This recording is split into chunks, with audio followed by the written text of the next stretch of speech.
Okay, I gotta show the point-to-point connection. So it's outside, and you can see that house up there. I don't know how well you can see it. Can I zoom in mid? Yep, it's recording midways. That house there, it has a connection on it. So we're gonna zoom back out. There we go.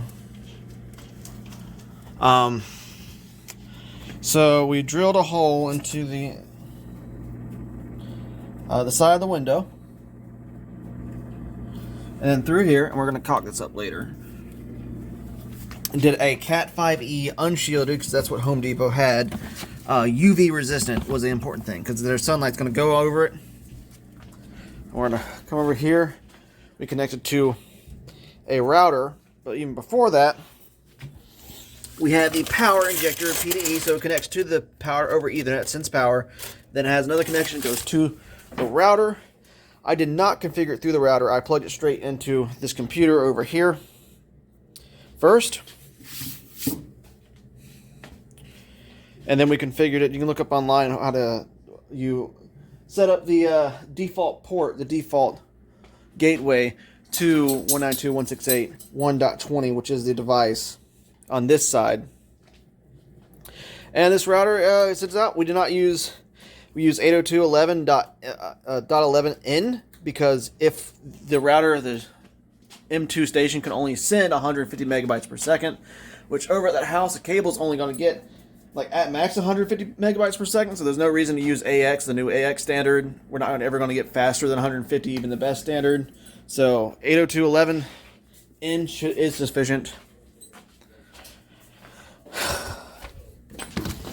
Come on, dog.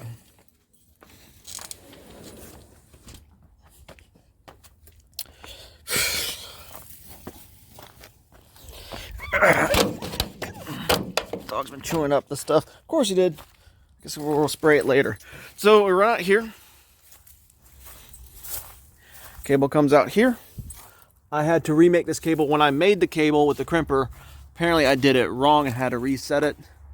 So on the back here, these lights, we're doing disco lights. And right now, I can't tell if it's green on the end there. I turned it down, so if it's going just yellow up there, which it looks like I can see the red and the yellow, maybe I can tell later. But that is actually ideal because we turned it down. These things were very loud. They can go up to a mile out. So I turned down the output. And we had trouble screwing it in to the brick, so we screwed it into the mortar in between the brick for now. And it is pretty it's pretty sturdy. It's pretty sturdy there. And that's all we did. We didn't have brick there. And it beams from here, points over to that White House. The White House has cable.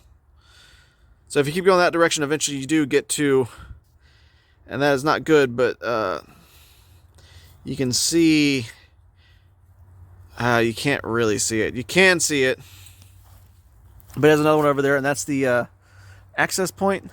And this is the station. It beams the internet, and then we split the internet with that lady over there who lives there. So yeah, I had to plug it in over at her house and plug it into her router. I had to reconfigure her router because it was on a 192.168.0 subnet. We had to reconfigure it to a .1 subnet because that's what these devices originally use. 1.20. It's a little crooked. We can get it a little bit straighter today. We have a little bit more work to do. Just to look nice. And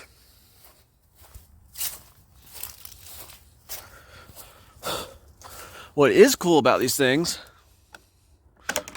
is we have an extra port there, a secondary. And that secondary will we'll use for a security camera. Get that thing right.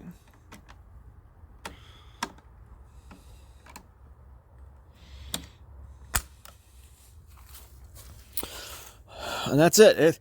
Each one of those was about $90. So, and each one of these things were about $20. It's on there tight, which is, I'd rather have it straighter up there.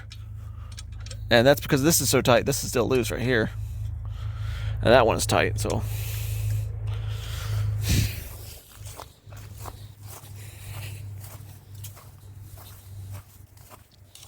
And I had issues where I had trouble connecting because I didn't do the cords right because I didn't have twisted pairs. That's it. That's how I set up the point-to-point connection. And because this house is too far from the road, like a point-to-point can go over a mile, as well as reading, over 10 miles in ideal conditions. So yeah, there we go. All right, so this is going to be the second part of the video for the point-to-point for the Nanostation. So we're going to start with the configuration for the access point 1.15. When you sign in, it's going to be UBNT, and the password will be UBNT until it tells you to change it.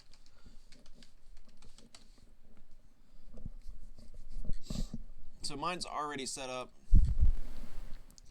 What you'll do to set up the first part of the bridge, the point that connects to the internet. So what we've done, of course, is there's a house over there that has cable, and we plugged the power over Ethernet to the wall, and I signed on to their internet. I reconfigured the router to 192.168.1.1 because it needs to be on the .1 network in order to connect, because this will start with 192.168.1.20 when it starts. You go over network first, and then you're going to set a static IP address. 15 is just what we've used. The gateway is 1.1. You're going to go to wireless. You're going to configure this one as an access point, not a station. Enable WDS transparent bridge mode. Give it a name. I have PTP bridge 1. And then because it's so damn loud, I turn the output power all the way down. We can take a look at that in a second. And then you turn your wireless security on. You give it a password. And we'll go to aligned antenna. We'll see how loud it is. I don't know how loud it's supposed to be, but basically, like, it needs to be able to hear it over what the background noise floor is. That's 94. We actually kind of want it down all the way down to 60 or 50. I turned it all the way down.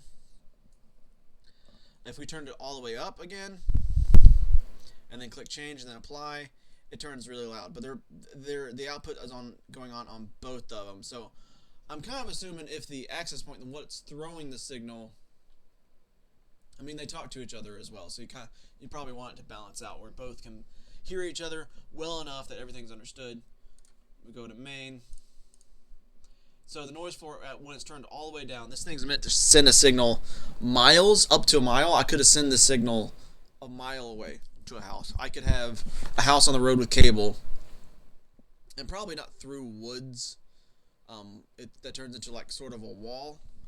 But if there was nothing there, say I lived on a farm and I could get cable on the road, but the house is too far to send cable, you put the house or the shack that's on the road, you put a cable modem in there, and then you can send the signal a mile down your driveway. I don't know who has a mile-long driveway, but I'm sure somebody has a mile-long driveway.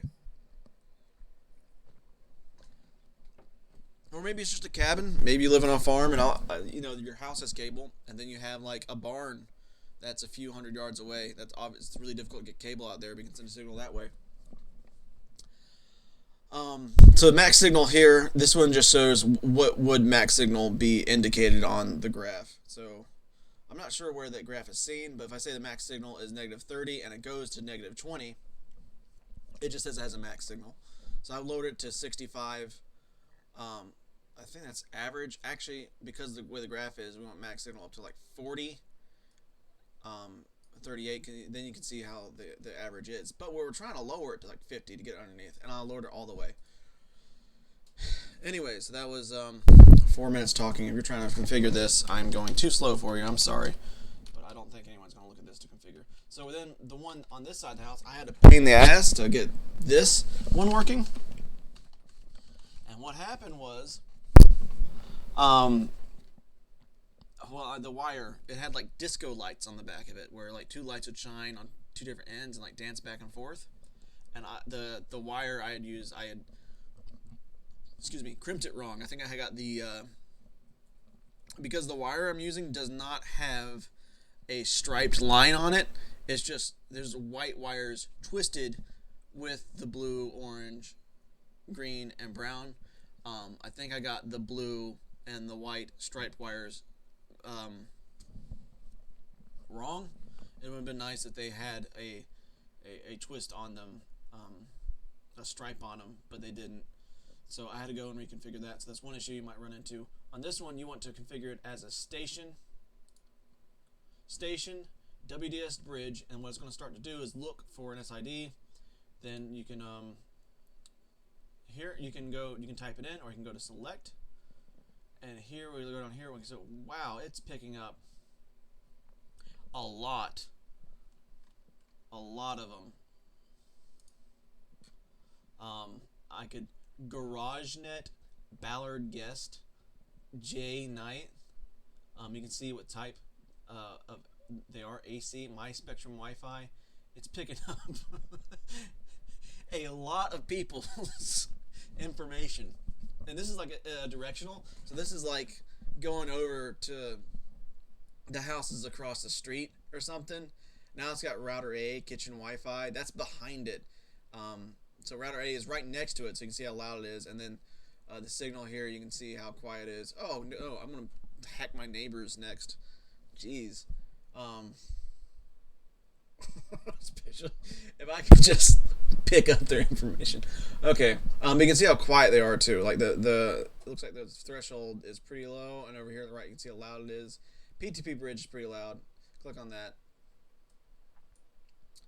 Type in the password and the security code and make it all right. I turn the power all the way down because, again, I am only like 100 yards away.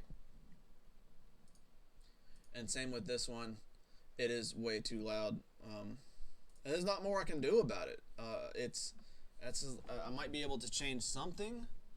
I'll look more into it a little bit later.